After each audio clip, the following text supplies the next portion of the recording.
Here's a widely popular question. Are humans born good or evil?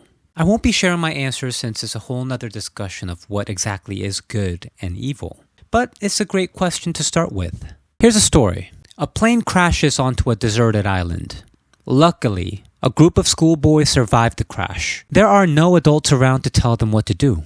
They are free to do as they please. Soon, the deserted young boys try to govern themselves by establishing order in an isolated society.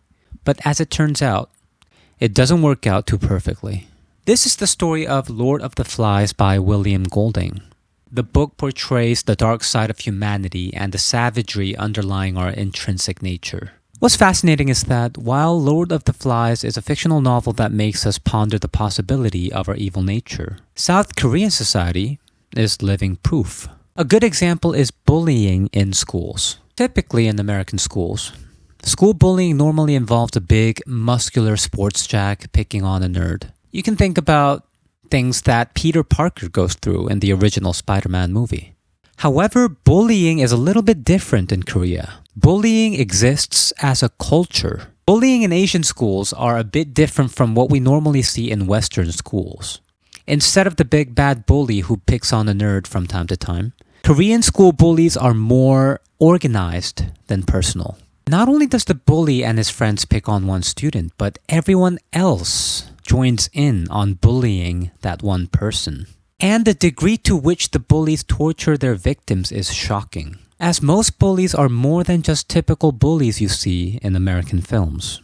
The bullies here are almost like psychopathic sadists who enjoy making one's life miserable. I cannot speak for the victims in America, but I can assure you that victims here in Korea go through much worse, even to the extent where they would choose to give up their own lives than go through the misery. So to wrap up, it's almost like group bullying, and the things that are done to the victims are much worse because the bully's actions are justified by the whole group.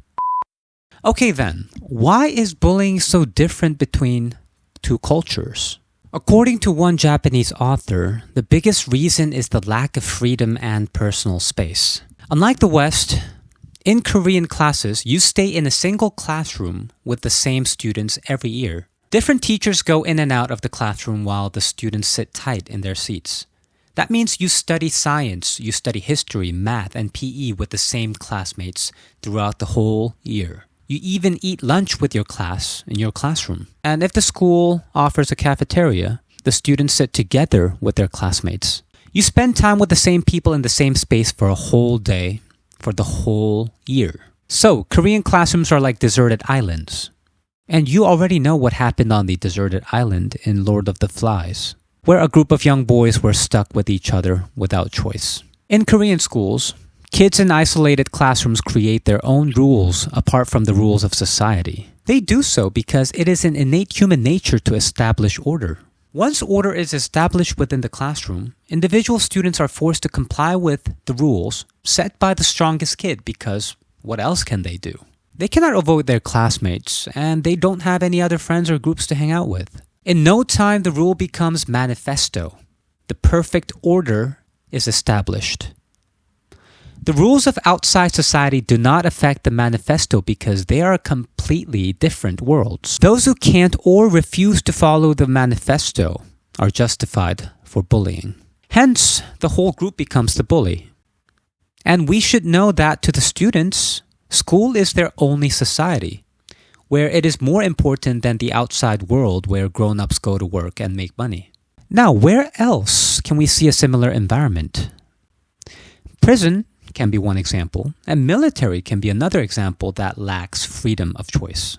So, space and choice are limited, and this drives isolation, which in turn creates a whole new society within. So is freedom the ultimate magic pill to all human evil? I guess this would be a whole nother topic to discuss. But this brings us back to the question. Are we born good or evil?